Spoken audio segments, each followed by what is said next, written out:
জীবনের সর্বোচ্চ গভীরতা অনুধাবন করতে গেলে জীবনে দরকার সর্বোচ্চ চেতনার বিকাশ। জীবন অতীতে নেই, জীবন ভবিষ্যতে নেই, জীবন আছে বর্তমানে। আর বর্তমানকে ফিল করতে গেলে তোমাকে হোল হার্টেডলি নিজেকে অ্যাকসেপ্ট করতে হবে। আমরা জীবনটাকে চয়েসের মধ্য দিয়ে নিয়ে যাই বলে আমরা জীবনকে পার্শিয়ালি গ্রহণ করি, অর্ধেক গ্রহণ করি।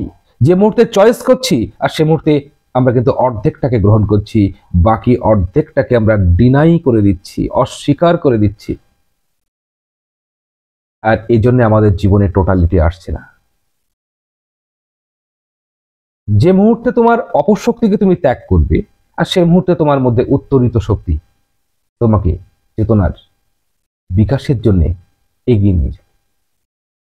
এটাই হলো আধ্যাত্মিকতার অন্যতম একটা গুরু বিষয়। আমরা মনে করি গন্তব্য, গন্তব্য কোথায়? এ কি কোনো লম্বা রাস্তা? না, তুমি তো অলরেডি গন্তব্যেই আছো। আমরা সবাই কিন্তু গন্তব্যেই আছি, কিন্তু গন্তব্যে থেকেও আমরা বুঝতে পারছি না যে আমরা গন্তব্যে পৌঁছে গেছি। আমাদের মধ্যে চেতনা শক্তি না থাকার জন্যে, আমাদের মধ্যে উপলব্ধিবোধ না থাকার জন্যে আমরা মনে করছি সত্য বোধ হয় ওই অনেক দূরে, ওই এতটা লম্বা রাস্তার পরে বোধহয় সত্য আছে। কিন্তু আমরা বুঝতেই পারছি না যে সত্যের মধ্যেই আমরা বসে আছি অলরেডি। তোমাকে কেন্দ্র করে চারিপাশটাই তো সত্যে ভরা। তুমি তো অলরেডি তোমার গন্তব্যে পৌঁছে আছো, কিন্তু গন্তব্যে যে তুমি পৌঁছে আছো সেটা উপলব্ধি করার বোধ কোথায়?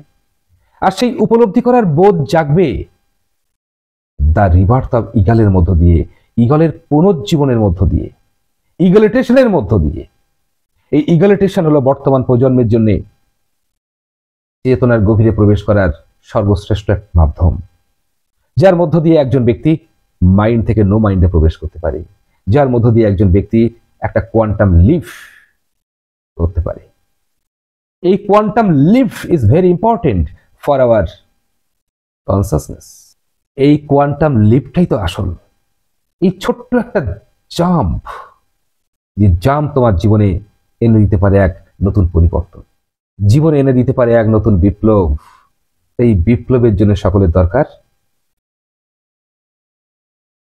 The rebirth of eagle.